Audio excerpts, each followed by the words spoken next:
Hi, I'm Chris Brown, Fleet Group Editor at Bobit. Welcome to another edition of Fast Forward video series. Fast Forward is about interviewing leaders in fleet and tech and automotive to really understand what the future of fleet holds. I'm excited about this episode. I interviewed David Ziker. He's owner of Ziker Cleaners, and he has a fleet of vehicles. He's looking to electrify.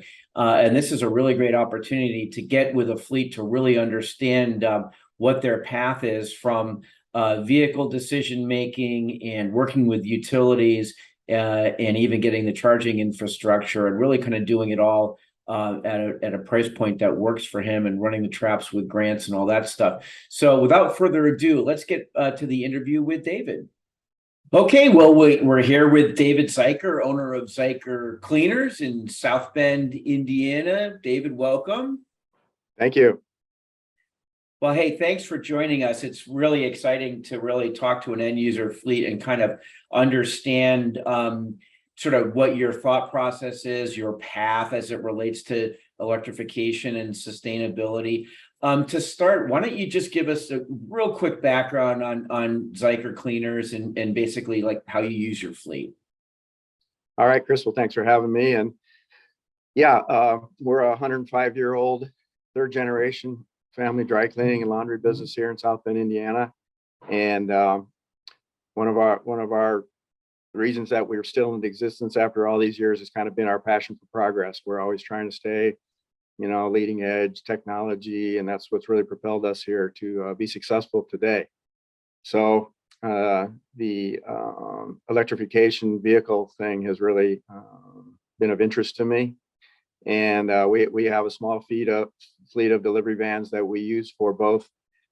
We have a central processing facility for our chain of dry cleaning locations and our home pickup delivery routes. So we use the delivery vans for shuttling clean and dirty clothes back and forth to our locations, along with our home pickup and delivery routes that obviously are kind of like a last mile delivery vehicle where they're going house to house, delivering clean clothes and picking up dirty clothes. Sure. And, we talked about you have a strategic plan for sustainability, which is interesting because, I mean, you are a small business owner. We think about the big corporations, the public companies that have these. But what's your philosophy behind this sustainability plan and what are some of the details of it? All right. So for at least 20 years now, our company has been recycling the poly bags that go over, your dry cleaning and how we deliver it to you. And we've also been recycling the hangers that we deliver your clean clothes on. And I don't know, we just did it because we thought it was a good thing to do. And maybe our customers told us, hey, what do we do with all this stuff? So we started doing it. And as the climate change and environmental and all these things have evolutionized over the last couple of decades, we're like, you know what, we should start, I don't want to say promoting it, but getting a little credit for what we're doing. And even more recently, with the increase or the pace of the evolution of all this sustainability stuff, is that there's so many things now that we can do to make a difference, even a small company like mine, to have an impact on climate change and to feel good about trying to make a change in the world. So one of the things that we're working on right now is we're trying to partner with the city of South Bend or one of the local cities. They plant trees every year. And so we want to become part of a tree planting program because we know that more trees eats the carbon, right? Yeah.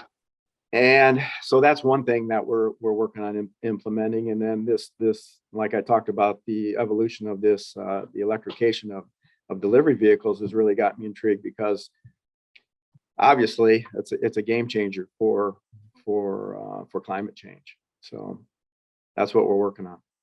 Yeah, no, that's great. I mean, and let me just ask you, I mean, there's sort of some business benefits to being green. I mean, is that something you're seeing with your clientele?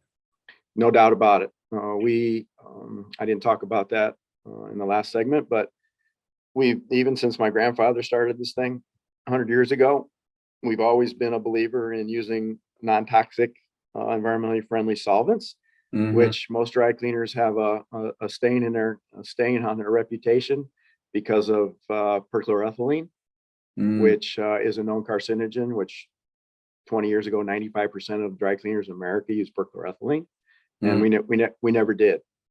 Okay. And so we developed in the early 2000s what we called our Green Touch system, where we were using more advanced green solvents. And then in 2018, we switched to a solvent called Green Earth, which is a division of Procter & Gamble. It's a silica-based solvent that we have exclusivity in our region for it. You have to be a licensee. And so we've been really on the front edge of that as well. So it's been, I guess it's part of our values and just part of how we've operated for 100 years.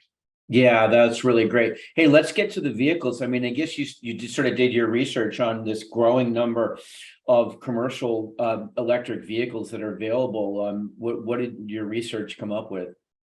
Yeah, so I've been probably for the last year or so been really interested in this, and you're looking online and looking at the development of the different ones with Ford. We run Ford Transits right now, and so Ford came out with an EV version of the Ford Transit. Here they were probably one of the first ones really to come out with a delivery van like that. And then I learned about GM and BrightDrop, and that got me really excited for some reasons, because I felt like the Ford was just a conversion of their ICE version, where the BrightDrop is really, they're building that thing a whole new platform from the ground up. I really like the concept of, since our drivers are getting in and out of these vehicles all day, that it's flat. The bed of the truck all the way from the van is flat. It's lower to the ground. They've built all these cool things to it that are real specific for delivery drivers that are in and out of these vehicles all day, that I think is going to have a big benefit. And then I've also looked at, there's Rivian, and then I live in Phoenix, Arizona, and there's one that's 5 miles from our house called Atlas Motor Vehicles. Yes. I don't know if you've heard of that one or not, Chris. Yeah. And they're basically just building a platform and then saying, hey, you can put anything on top of it you want. Yeah. And so that's kind of interesting. So I've just been doing all the research. I really feel strongly about BrightDrop. For one, it's General Motors. These other guys, you don't know if they're going to be around down the road or if they're going to get swooped up by one of the big guys. So I really like that part of it. And from what I've seen, this Evo 600 is just, it seems like the best option for us. Yeah, I mean the cubic feet is a little bit different. How might that play into your plans? Yeah, so transit, let's say, right? Yeah, so the Transits we're around 250 cubic feet, and so obviously the Evo 600 cubic feet, but so it's a little large. They are coming out with a 400, a Evo 400, supposedly Q3 of 23, which would probably be a better fit. But we might be able to use some of these 600s for our shuttle fleet, and we could have possibility to reduce some vehicles and obviously drivers, which would have a huge impact on the ROI of a conversion project like this. Okay, right. And we can get into TCO in a minute, but that does factor into it. If you can sort of reduce routes and, reposition drivers and that to not have to use a bigger driver pool, that certainly does factor into it, doesn't it? For sure. Yeah, for sure. So let's talk about, obviously when you're buying ICE vehicles, it's sort of like the vehicle is what you worry about, but electrification, you have to worry about charging infrastructure, getting that set up. And then there's a conversation that you have with utilities. Let's talk about the utility. I mean, did you pick up the phone and say, hey, what's the deal? How'd that? Yeah, so I was on the BrightDrop webinar, their first webinar that they had it was just last week. And most of the webinar was talking about charging, because obviously, if you get an electric vehicle delivered to your door, you got to have a charger. And I'm like, yeah, duh, right? So they talked a lot about it, and I learned which charger probably would work for me. The AC level 2 charger is probably the right fit for me because my vehicles are all centrally banked at night and don't run at night. So we have all night to charge them.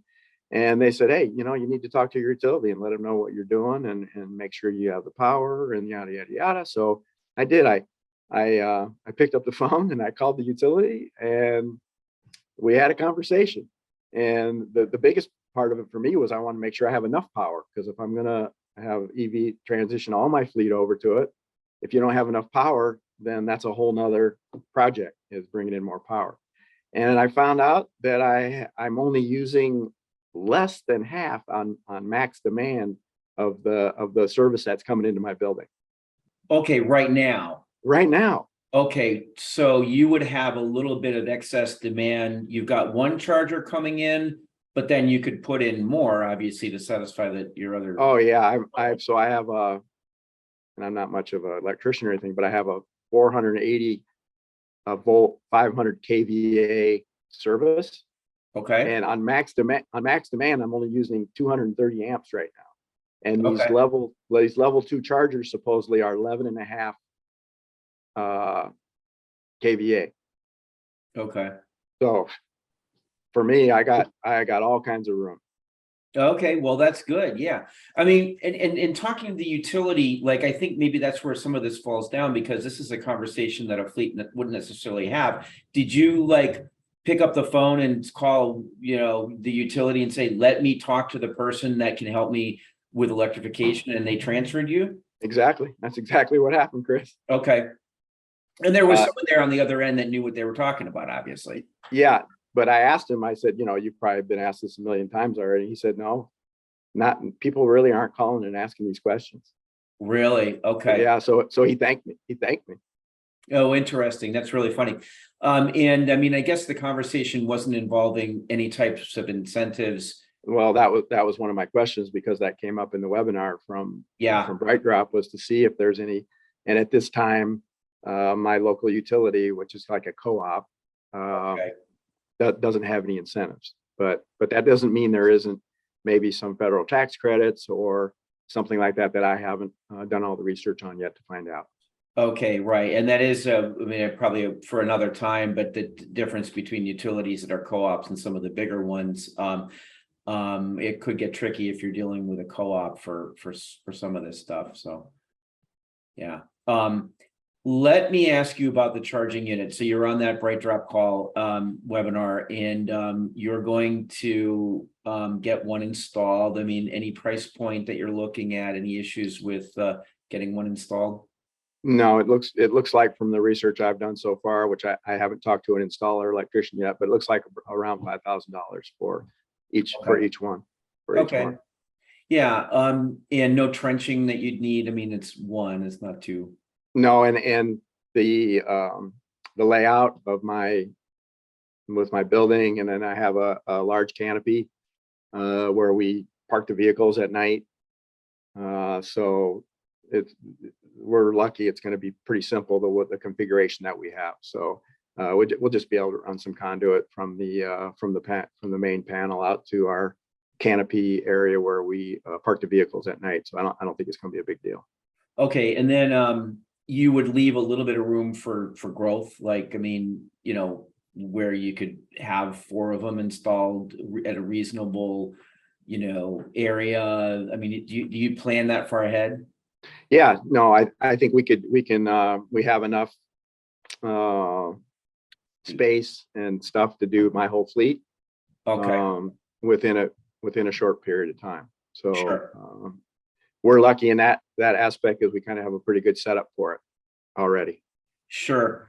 Hey, we're, in the world of fleets, right? So total cost of ownership is key. And I mean, talking to some fleets, they are sort of willing to pay a premium for EVs to help the planet and sustainability and stuff. But then again, I think we're probably coming to a point where there is some parity. That's what we're looking for. But just give a thought process on total cost of ownership when you get into an EV. Okay, well, there's a couple components to that, Chris, and one of them is actually the acquisition cost of a Ford Transit.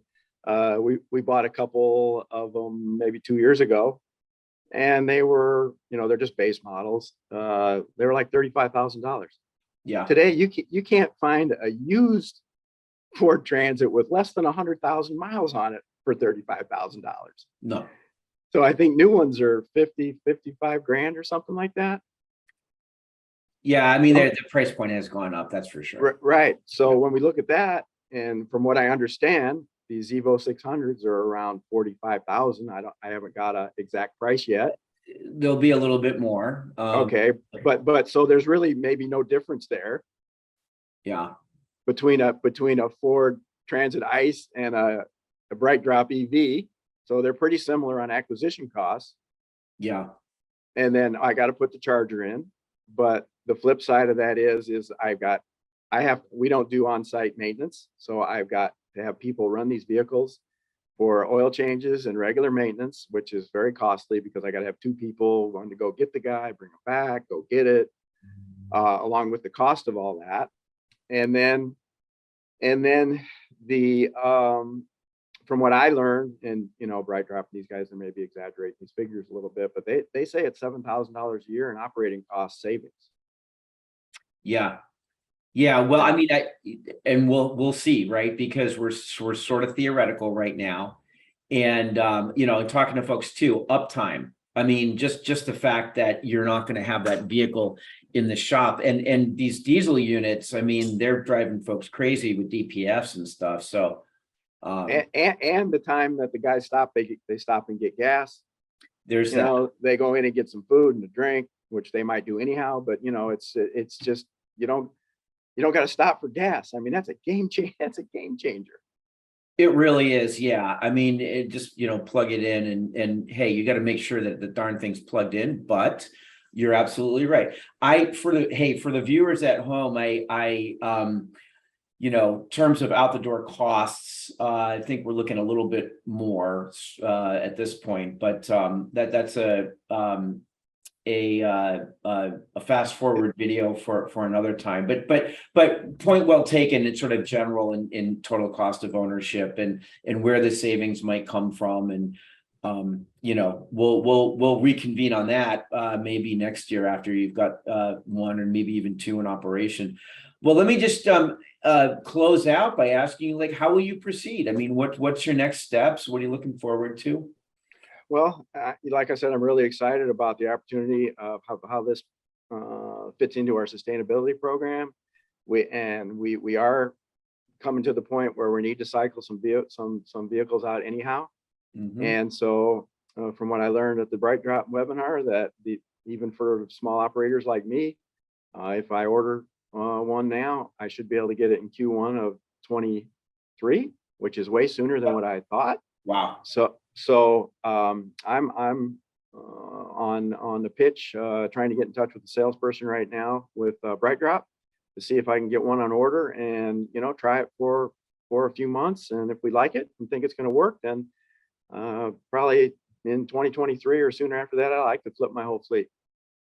Wow, that's really exciting. Hey, let's cross our fingers on all those supply chain issues that we can sort of get that done, right? It's still kind of a big question mark, but hey, listen, this is really exciting times, and we'll certainly keep up with your progress, David. And I appreciate all the information and you joining us today for Fast Forward.